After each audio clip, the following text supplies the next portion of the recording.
Armor 25T Pro.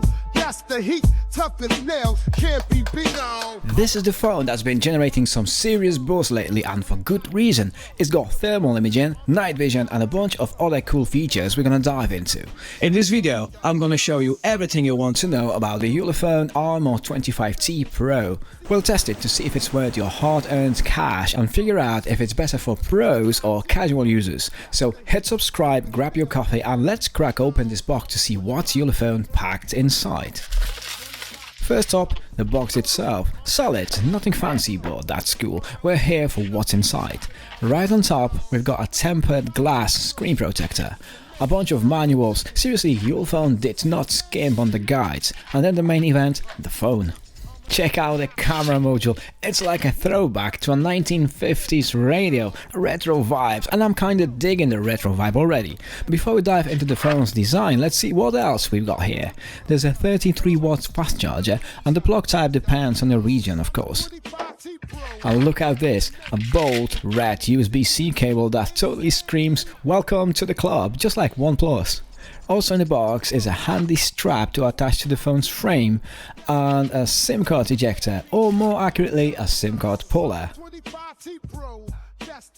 You know how most rugged phones feel like lugging around a brick? Well, not this one. Pictures online don't do it justice, you've got to hold it to really appreciate it. At 333 grams, it's heavier than the iPhone 15 Pro, but it won't rip your arm off. Honestly, it feels solid, like really solid. With its grippy texture and reinforced corners, it screams, I can take a beating. And that military grade vibe, totally legit. It rocks a military standard 810H rating and IP68 and IP69K water resistance, so you're good for splashes and tumbles. You can even shoot underwater photos or videos, just don't drop it in a salty seawater or chemical-filled pool. It's tough, but corrosion isn't a feature you want, especially with the USB port exposed. Bottom line, this thing is a beast. It can handle water, drops and the kind of abuse most phones would cry over. Now about that camera setup, you got a 50 megapixels main shooter, thermal sensor and a 64 megapixels night vision cam, all housed in the metallic square. Retro vibes, and I'm here for it. One small gripe, the back is a fingerprint magnet. It looks like a carbon fiber from a distance, but up close it's a smooth plastic that smudges easily. As for the buttons, they are right where you would expect. Volume rocker and fingerprint sensor combo on the right, headphone jack and infrared blaster up top, SIM slot and customizable button on the left, and USB-C port, speaker and microphone at the bottom. The display, it's a 6.78-inch Full HD IPS LCD with smooth 120Hz refresh rate. No AMOLED or OLED, but it's bright, smooth and contrasty with vivid colors. For a rugged phone, this display is perfectly fine, even if it's not the AMOLED standard most mid-rangers flaunt these days. But scrolling through social feeds is smooth, watching YouTube or Netflix can't complain. The image is sharp and clear, it handles 4K YouTube videos, it's obviously downscaled, but if we zoom in a bit, still solid and sharp. For gaming, it's also on point, and with the Gorilla Glass Victus, it's tough enough for daily use. Sure, the bezels may be a bit chunky, especially at the top and the bottom, but hey, it's a rugged phone. Now, the sound, or should I say sound, singular. Just one speaker at the bottom, giving you mono audio. No Dolby Atmos magic here, unless you're using headphones. It's a bit of a letdown for YouTube and gaming session, but for calls, browsing and basic use, it gets the job done. I imagine budget cuts have to come from somewhere, right? Okay, so let's dive into the battery. Ulefone went all out on this one. We're talking a massive 6,500 mAh battery. This thing just keeps going and going like an Energizer bunny, but well, without the adorable bunny. I've seen the reviews where the guy's raving about 3 to 4 days of heavy use on this beast. It's not quite the tank we saw in the Tank 2 Pro, but let me tell you, it's easily handling several days of use without even breaking a sweat. You've got 33 watts wired charging and 30 watts wireless. And the best part, with wired charging, you're looking at full battery in about an hour. How cool is that? Now, here's the kicker. The wireless charging on this thing is faster than what you get with the iPhone 15 Pro or Google Pixel 8. Yep, you heard that right. But of course, there's a tiny catch. You need Ulefone's own wireless charger to hit that speed. Want to see what it looks like? let's do a quick unboxing. But before you even ask, yes, the charger supports fast wireless charging up to 50 watts, and it's got its own cooling system, which honestly I'm a fan of. Nothing worse than a phone that turns into a mini heater when you're trying to juice it up. Honestly, the fact that I can even get wireless charging on a rugged phone like this is pretty sweet. I just plug it in, drop the phone on it, and boom, charging like lightning. Well, almost. If you're curious about the charger, check out the links in the description. Now onto the cameras. Ulefone claims they stuffed the same 50 megapixel sensor from Pixel 7 Pro into this bad boy. Bold claim, right? But the real question is, does it actually deliver?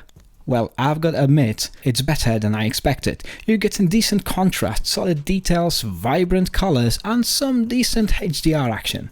Is it Google Pixel level? Not quite, but for everyday snaps, it holds its own surprisingly well. Low light, not bad either. It churns out usable images, though you'll need a steady hand to avoid those blurry shots. And as for the zoom, anything up to 2 times or 3 times is possible, but push it further and yeah, you're gonna see some quality drop. Nothing too shocking there. Now let's talk video. You're capped at 2K and 30 FPS with a bit of electronic image stabilization thrown in. Is it a pixel smooth? Not exactly, but for most day-to-day video needs, it's pretty solid. It's not gonna make you the next Spielberg, but it'll do the job. And then there's a 32 megapixel selfie cam, totally decent for video calls and those casual selfies. I took it on a trip to Spain and it was perfectly fine. Just don't expect rock steady footage, it's missing that stabilization magic. Now, I know what you're really here for, the thermal imaging. This is where the things get interesting, as the phone packs a legit 160 by 120 pixel thermal sensor, the same kind you would find in the industry standard Flir E5 Pro. And with the Flir tech running the show, both the sensor and the ThermoView app, which Ulefone just rebranded, but it's pure Flir underneath, you're getting serious pro level gear here. Now, the ThermoView app might feel a bit cluttered at first, but it's loaded with customization options. You can tweak the temperature range, sensitivity, and even switch between Kelvins, Fahrenheit or Celsius.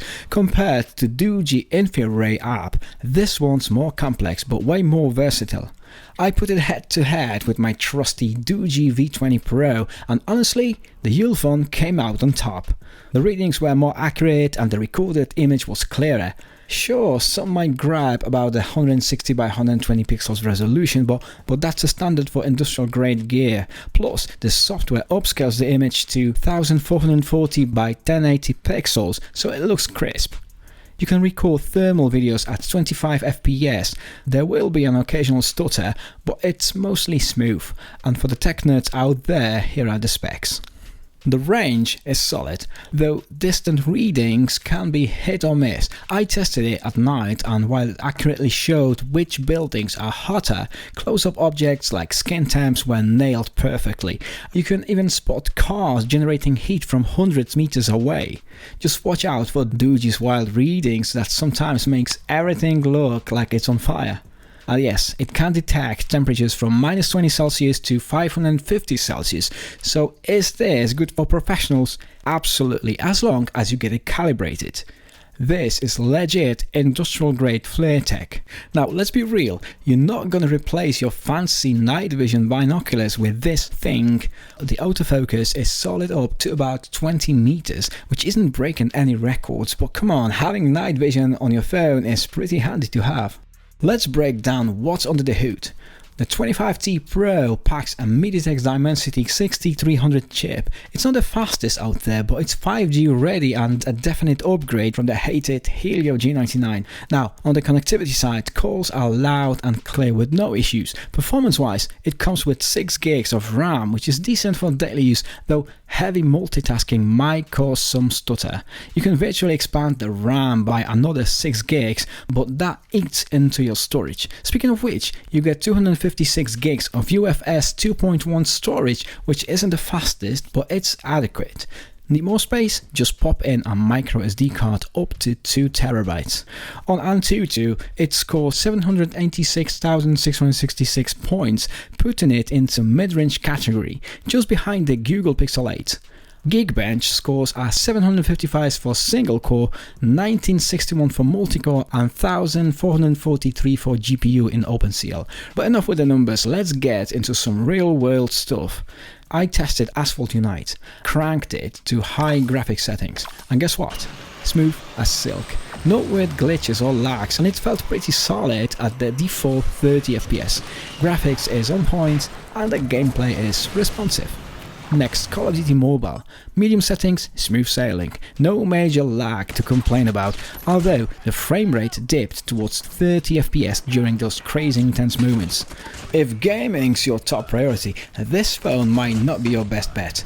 But don't worry, I've got you covered. Check out my review of the ROG Phone 8, which is a beast for gaming. And if you're looking for something more budget friendly, stay tuned for my upcoming review of the new mid-range Poco F6.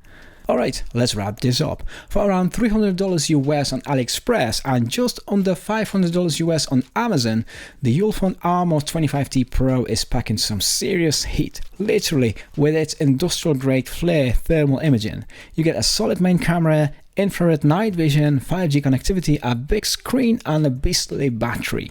Sure, it's not perfect. There's a mono single speaker that's decent for phone calls but not great for gaming. And the processor is modest, but it's tough as nails, and it's an excellent value, especially for pros and budget adventurers. The thermal imaging is a standout feature here, with Flir tech at its core. Ulefone rebranded the app as ThermoView, but it's a pure Flir underneath, so you're getting legit professional grade gear. Overall, I would give it a solid 8 out of 10. If you're into rugged reliability and don't mind a few compromises, this might just be your next phone. Links are below if you want to grab one. Quick transparency moment, Ulefone sent us this phone for review, but all the tests and opinions are 100% my own. Nobody paid us to say anything good or bad. In fact, I liked it so much I got another one as a gift for my dad-in-law. Sorry Doogie, but this one replacing my trusty V20 Pro. And remember, this channel runs on your support, so hit that subscribe button, keep watching, and I'll keep bringing you these no-nonsense reviews. Thanks for watching. Catch you guys on the next one. I'm a 25T Pro, do the flow. I'm a 25T Pro, do the flow. I'm a 25T Pro, do the flow. So check in the beat, I'm a 25T Pro, that's the name, thermal vision. See.